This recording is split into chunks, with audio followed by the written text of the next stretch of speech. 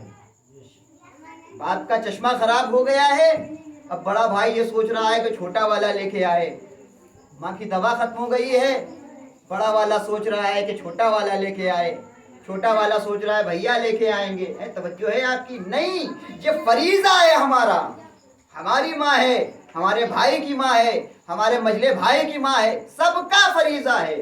جسے وقت مل جائے وقت نکال کر کے ماں کی دوا لے کے آنا ہے، کیا کہیں وقت نکال کر کے باپ کا چشمہ بنوانا ہے. لیکن عزیزان گرامی یہی قرآن ہمیں بتانا چاہتا ہے. اچھا، قرآن نے ایک صفت جنتیوں کی بتائی ہے اور ایک صفت جہنمیوں کی بتائی ہے. ایک صفت جنتیوں کی بتائی ہے، ایک صفت جہنمیوں کی بتائی ہے. جنتیوں کی صفت کیا ہے؟ جنتیوں کی صفت یہ ہے کہ جب وہ ایک دوسرے سے ملاقات کرتے ہیں، اپنے مومن بھائی سے ملاقات کرتے ہیں، تو قرآن کہتا ہے قیلن سلامن سلاما. تو ان کی صفت یہ ہے کہ جب یہ ایک دوسرے سے ملتے ہیں تو سب سے پہلے ایک دوسرے کو سلام کرتے ہیں. پھر کیا ہوتا ہے؟ پھر ایک دوسرے کی خیریت پوچھتے ہیں، آپ کیسے ہیں، ٹھیک ہے، یہ ساری باتیں ہوتی ہیں. جنتیوں کی صفت یہ ہرگز نہیں بتائی کہ چار دوست بیٹھے ہوئے ہیں، چار رشتہ دار بیٹھے ہوئے ہیں اور چاروں ایک ایک کونا پکڑے ہوئے ہیں اور سب کے ہاتھ میں موبائل ہے. قرآن نے یہ صفت نہیں بتائی ہے. قرآن نے یہ صفت بتائی ہے کہ جب چار مومن ایک جگہ پہ اکٹھا ہوتے ہیں تو ایک دوسرے کی خیریت پوچھتے ہیں، ایک دوسرے کو سلام کرتے ہیں، ایک دوسرے کا حال چال لیتے ہیں، ایک دوسرے سے باتیں کرتے ہیں، مذاق کرتے ہیں. مثال کے طور پہ جو شریفوں والا مذاق ہے، آج کل کا مذاق بھی ماشاءاللہ، تو آج کل کا مذاق نہیں، بہرحال شریفوں والا مذاق بھی ہوتا ہے مومنوں کے درمیان. تو عزیزان گرامی قرآن نے یہ صفت بتائی اور پھر ایک صفت بتائی کہ وہ جب جنتیوں سے پوچھ چکیں گے، جب جنتیوں کا حال پوچھ چکیں گے اور جان چکیں گے، تو پھر اس کے بعد جائیں گے جہنمیوں کے پاس. جہنمیوں کے پاس جائیں گے اور جہنمیوں میں بھی ایسے ایسے چہرے نظر آئیں گے کہ انہیں تعجب ہوگا. ارے دنیا میں وہ پوچھیں گے کہ بھائی کس چیز نے تمہیں یہاں ڈال دیا، کس چیز نے تمہیں جہنم میں ڈال دیا؟ تم تو دنیا میں بہت ہی بڑے نمازی تھے، بہت بڑے عابد تھے، بہت بڑے پرہیزگار تھے، فلاں کام کرتے تھے، فلاں اچھا کام، فلاں اچھا کام، سب کچھ کرتے تھے. تو وہ جواب دیں گے. وہ جواب کیا دیں گے؟ وہ جواب دیں گے ہم مسلین میں نہیں تھے، ہم مسلین میں نہیں تھے. مسلین میں نہیں تھے کیا مطلب؟ مطلب یہ ہے کہ ایک چیز ہے محبت اور ایک چیز ہے شفقت. ایک صلوات پڑھے محمد والے. اللہم صلی اللہ محمد وآل محمد. قو انفسکم و اہلیکم نارا، اپنے آپ کو اور اپنے اہل و عیال کو جہنم کی آگ سے بچاؤ. جب جہنمیوں سے پوچھا جائے گا کہ تم کو کس چیز نے یہاں لا کے ڈال دیا، تو وہ کہیں گے کہ ہم مسلین میں نہیں تھے. لم نکو مسلین، ہم مسلین میں نہیں تھے، ہم عبادت گزاروں میں نہیں تھے. کیوں؟ وہی نمازیں پڑھتے تھے دنیا میں. کہا صرف وہی نماز ہی عبادت نہیں ہے. ہم نے اپنے آپ کو بچانے کا سامان تو کیا، اپنے اہل و عیال کو بچانے کا سامان نہیں کیا. میں نے کہا نا کہ ایک چیز ہے محبت اور ایک چیز ہے شفقت. محبت کیا ہے؟ محبت پدری، محبت برادری، محبت زوجہ جسے آپ کہیے ہیں. تو محبت کیا ہے؟ محبت یہ ہے کہ گرمی پڑ رہی ہے، بہت شدید گرمی ہے، آپ کی بیٹی ہے آپ کے زانوں پہ بیٹھی ہوئی ہے، ابھی 7 سال کی ہے، ابھی پردہ واجب بھی نہیں ہوا اس کے اوپر، لیکن شریعت کہتی ہے کہ 7 سال کی عمر سے بچیوں کو پردہ کرانا سکھاؤ، نماز پڑھنا سکھاؤ 7 سال کی عمر سے. اور 7 سال کی عمر سے اسے ایسا بناؤ کہ کوئی نامحرم اسے ٹچ بھی نہ کرے. نامحرم کون ہے؟ بس یوں آپ سمجھ لیجئے کہ سگا ماموں، سگا چچا، سگا بھائی اور باپ اور نانا اور دادا، ان 6-7 رشتوں کے علاوہ جتنے بھی رشتے ہیں سب اس لڑکی کے لیے نامحرم. جتنے بھی رشتے ہیں توجہ ہے آپ کی. اسی طریقے سے لڑکا ہے، اس کے لیے بھی یہی رشتے ہیں. سگی پھپھو ہے، سگی خالہ ہے، سگی بہن ہے، ماں ہے، نانی ہے، دادی ہے، یہی 7 رشتے ہیں، 6 رشتے ہیں لڑکے کے لیے۔ اس کے علاوہ جتنے بھی رشتے ہیں سب اس کے نامحرم ہیں۔ تو عزیزان گرامی، اسے اس بات کی تربیت ہونی چاہیے آپ کی جانب سے کہ وہ کہیں کسی نامحرم یعنی پھوپھا آ کر کے اس سے گال پکڑ کر کے پیار نہ کرے۔ میں رشتے میں درار پڑانے والی بات نہیں کر رہا ہوں، میں شریعت والی بات کر رہا ہوں۔ کسی کے ذہن میں یہ نہ آئے کہ اب پیار سے بھی دور کیا جا رہا ہے، نہیں۔ یہ ممکن ہے کہ شیطان تو بہرحال یہ وعدہ کر کے اٹھا ہے کہ ہم تیرے بندوں کو بہکائیں گے، اور وہ بہکائے گا۔ تو اب یہ کسی کے ذہن میں آ سکتا ہے خدا نہ خواستہ کہ اب یہ کیا بات ہو گئی کہ ہم اپنی بھتیجی کو اپنے بھتیجی کو جو ہے وہ پیار بھی نہ کریں۔ نہیں، پیار کیجئے، دور سے پیار کیجئے، وہ آپ کی محرم نہیں ہے، آپ اس کے پھپھا ہیں، آپ اس کے خالو ہیں، آپ کی محرم نہیں ہے وہ۔ لہذا اب جو بچی بیٹھی ہوئی ہے، گرمی شدید پڑ رہی ہے، اور اس نے کہا بابا جان میں بہت گرمی لگ رہی ہے، میں یہ سر سے ردا ہٹانا چاہتی ہوں، یہ روسری ہٹانا چاہتی ہوں، بہت گرمی لگ رہی ہے۔ تو محبت پدری یہ ہے کہ باپ کہے گا ہاں بیٹا گرمی تو بہت ہے، بہرحال گرمی پڑ رہی ہے، ہٹا دو۔ یہ محبت پدری ہے، یہ باپ کی محبت ہے۔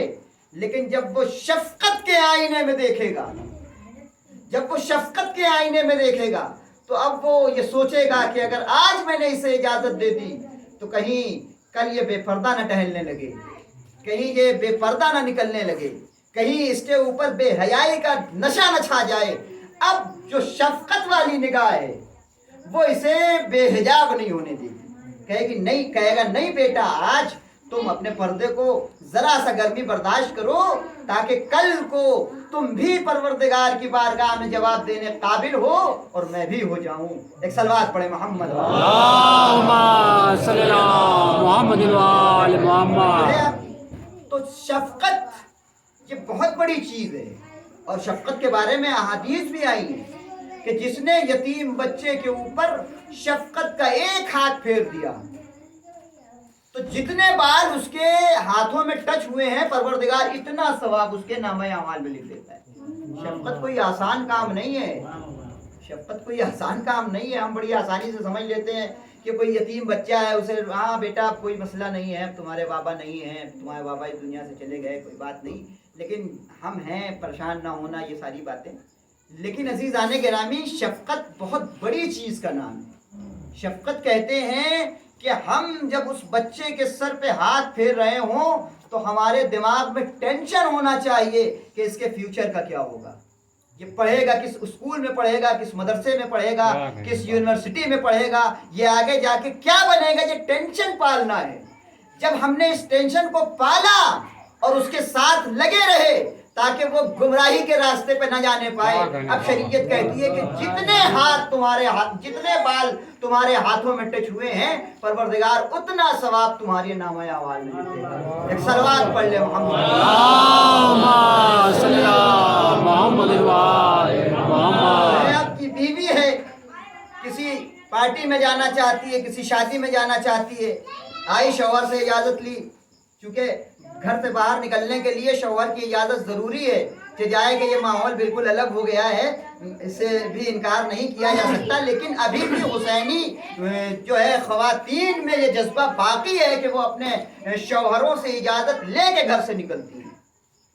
تو جیسے ہی وہ زوجہ آئی اپنے شوہر سے اجازت لینے کے لیے کہ فلاں جگہ شادی ہے، فلاں جگہ پارٹی ہے، میں وہاں جانا چاہتی ہوں، تو محبت شوہر یہ ہے کہ وہ فوراً اجازت دے دے کہ ہاں جائیے، مسئلہ نہیں، کیا ہے، آپ شادی ہے، ایک پارٹی ہے، سارے لوگ ہوں گے، تھوڑا سا انجوائے ہوگا، تھوڑا سا ہنسی مذاق ہوگا، کھانا وانا ہوگا، چلیے آنا گا، بس یہی تو ہوگا۔ نہیں، لیکن جب شفقت کے آئینے میں دیکھے گا تو اب اسے یہ ٹینشن ہوگا کہ میری بیوی جہاں جا رہی ہے وہاں بے حجابی تو نہیں ہے، وہاں موویاں تو نہیں بنائی جائیں گی، وہاں کوئی بے پردگی والی بات تو نہیں ہوگی، کوئی بے حیائی والی بات نہیں ہوگی۔ اب اگر ہم نے یہ ٹینشن پال لیا تو اب ہم اس بات کو ذہن میں رکھتے ہوئے اپنی بیوی کو اجازت دیں گے کہ ہاں اب آپ جائیے، اب آپ نہیں جا سکتی یا آپ جا سکتی ہیں۔ تو اب قرآن یہ کہتا ہے قُوا أَنفُسَكُمْ وَأَهْلِيكُمْ نَارًا، اپنے آپ کو اور اپنے اہل و عیال کو جہنم کی آگ سے بچاؤ۔ یہی مطلب ہے جہنم کی آگ سے بچانے کا کہ ہم اپنے آپ کو بھی جہنم کی آگ سے بچائیں. یعنی ہمیں یہ معلوم ہونا چاہیے کہ ہمیں کس راستے پہ چلنا ہے، اور ہمیں یہ بھی معلوم ہونا چاہیے کہ میرے اہل و عیال کو کس راستے پہ چلنا ہے. ایک صلوات پڑھے محمد. اللہم صلی اللہ محمد و آل محمد. تو عزیزان گرامی، آپ نے محسوس کیا کہ قرآن اور کربلا، میں یہ بات اگر کہوں تو شاید غلط نہیں ہوگی، قرآن اور کربلا الگ الگ چیز نہیں ہے.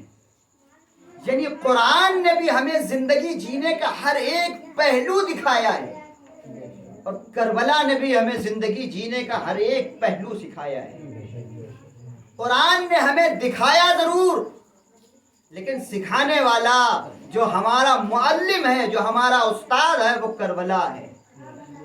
کربلا والے ہیں کہ جنہوں نے ہمیں ایک ایک پہلو سکھایا ہے.